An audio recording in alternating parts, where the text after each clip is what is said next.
What's up guys, Moses Designer here. It's been a while since I've done a tutorial. In this one I'm going to be covering how I did the lighting for the Lake Ruin scene. I took some notes, so I'm going to follow along with those and hopefully I can recreate the same settings. So I've created a new map and I'm going to just delete the player start, reflection capture, the skylight, the fog, and the directional light. Yes. And then I'm going to go to my modes. Gonna search for, we need a light mass importance volume. In a previous tutorial I've mentioned that this dictates the bounds of how far lighting gets built. So since we have a very small area, let's make a small importance volume. Okay, and then the next thing we need is a post-process volume.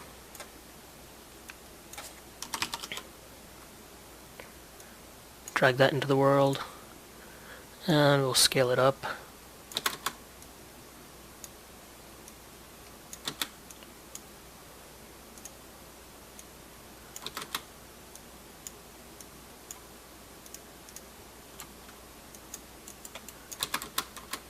So it fits the area we want to have lighting inside of.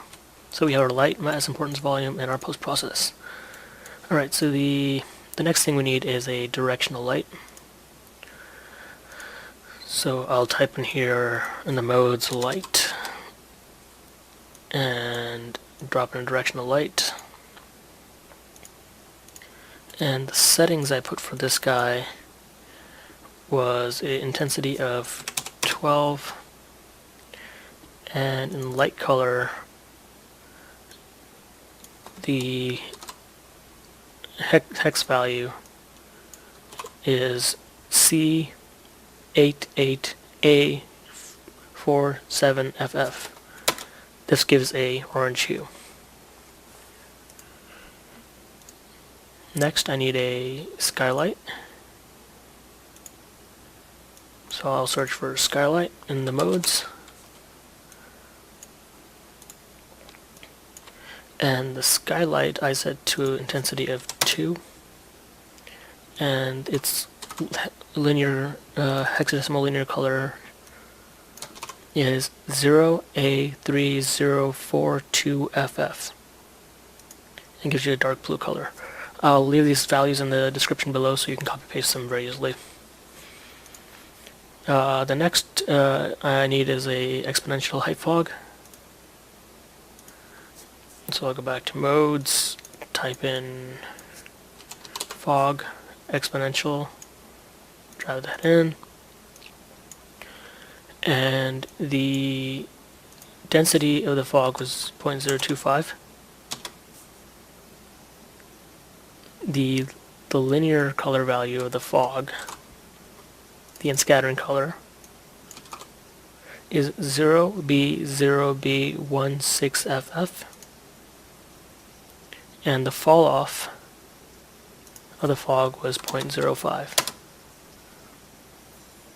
Then lower down in these fog settings, I have volumetric turned on, and the scattering distribution is at 2.5. The albedo value, I think it's raining outside, I might be able to hear it on the headset. That's what that static sound is. Anyways, the albedo value is FFE1B3FF. It gives you a very light, I don't know, yellowish color, peach color. Sorry, I lost my train of thought looking at the rain outside my window. Then the emissive, you click on the black area, let's change its linear value to 342328800. Gives you that purple tint. Oh, I didn't want to hit cancel. Gives you that purple tint right there. The distance of my fog was 6000, which is the default value, and the scattering intensity is at 2.2.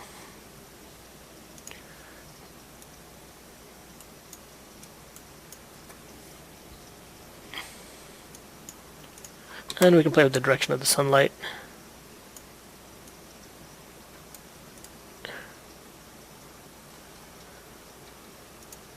And we want to make sure that the sunlight is connected to the skybox.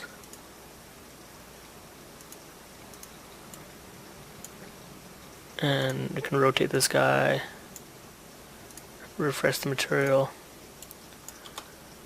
so something like that. And then we can go to our post. Damn, it's really raining. We'll go to a white balance, turn on the temperature, and this is a Kelvin value. The lower from 6,000 it is goes to blue, the higher from 6,000 goes to red. So the value I had for my post process was 5,750. And the tint, I had it to negative 0.01. No, negative 0.1. And the global values, I have a image saved here where the saturation, I turned that on, and I set it to a value of 0.875.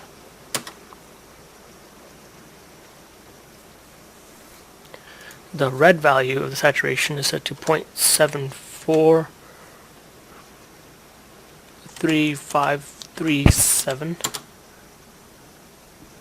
The green is 0.748985. The blue is 0.875.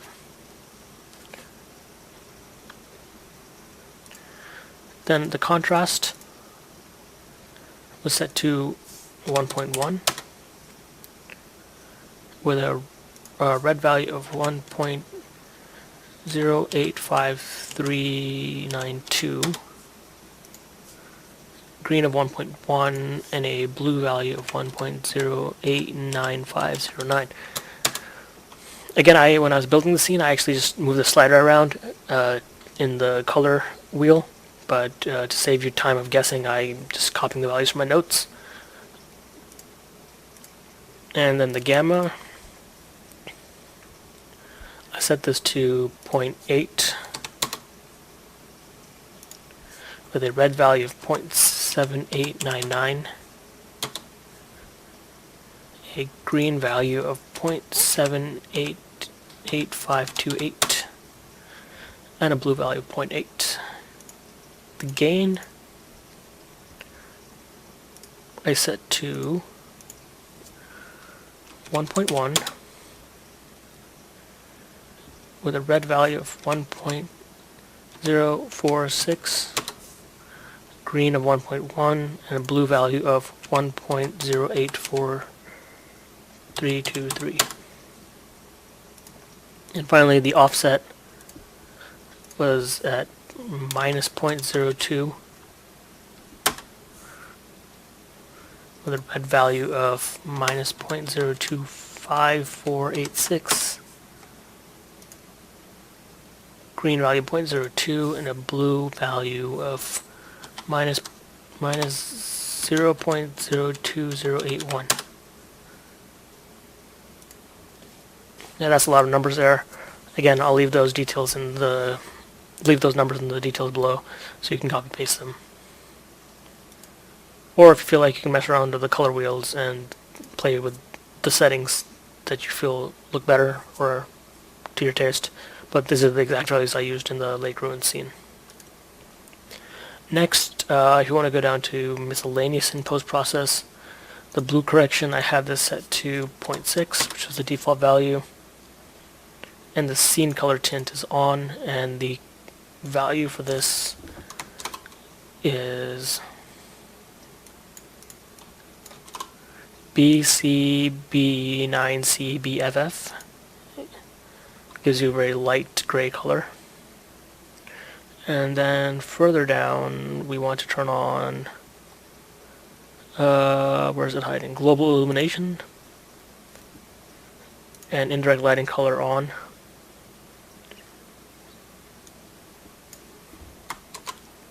And the value for this It's FFDCDAFF. Again, it gives you a light peach color.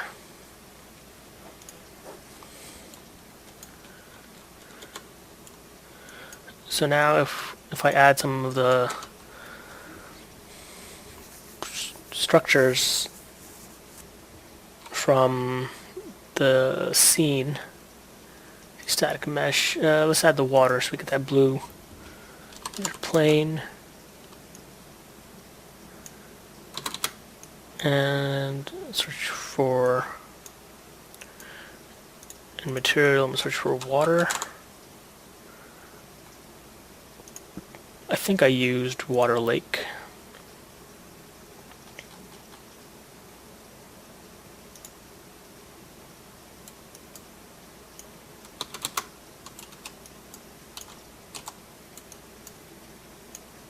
Or I think I used Water Floor Master. Yeah, that's the one I used.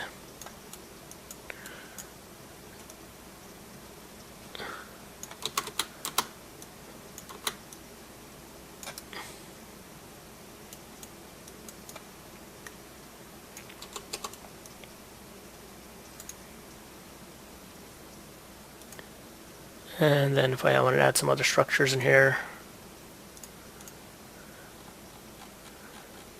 don't want to get too fancy. Try to find something big.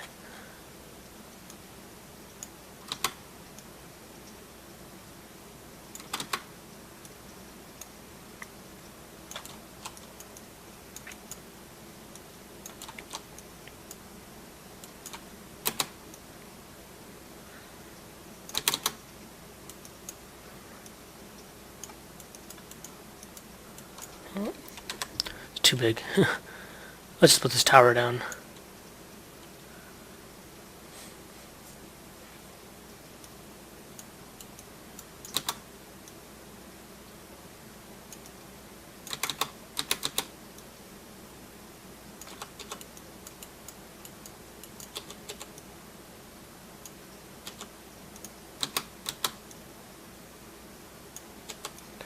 And if I do a quick lighting build, add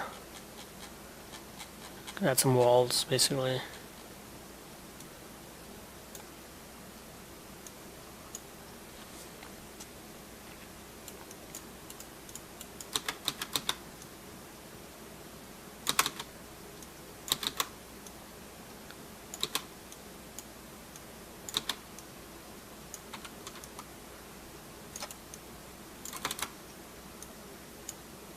Getting a little carried away here, but just bear with me.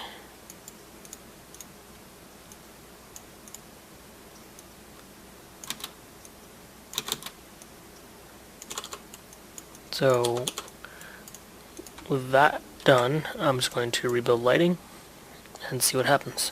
So with those settings in place and the light build done, there's one step you have to do is click on the sky and turn off colors determined by sun position, and go to the overall color and set the R value to 1, blue value to 0.515724, and the blue value to 0.305716. That gives you kind of the orange color in the background with the clouds, and you can increase the number of clouds by cloud opacity. 0 is no clouds, and then I had to set it at 2, so it gives you those nice clouds in the background. And that's pretty much it. There's one step left to do, which is adding a spotlight, which I had a few of those in the scene. And let's see, we go to modes, spotlight, drag that in. Pretty much using the default settings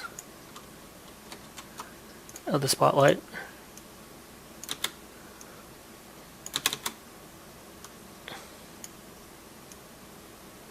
And the only thing I do is change the light color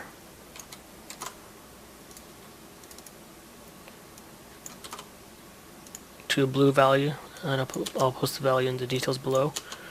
And then I think the only thing I have left is a reflection capture.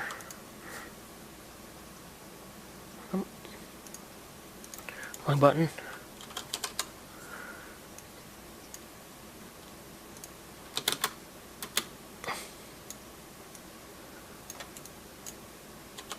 and I'll rebuild lighting.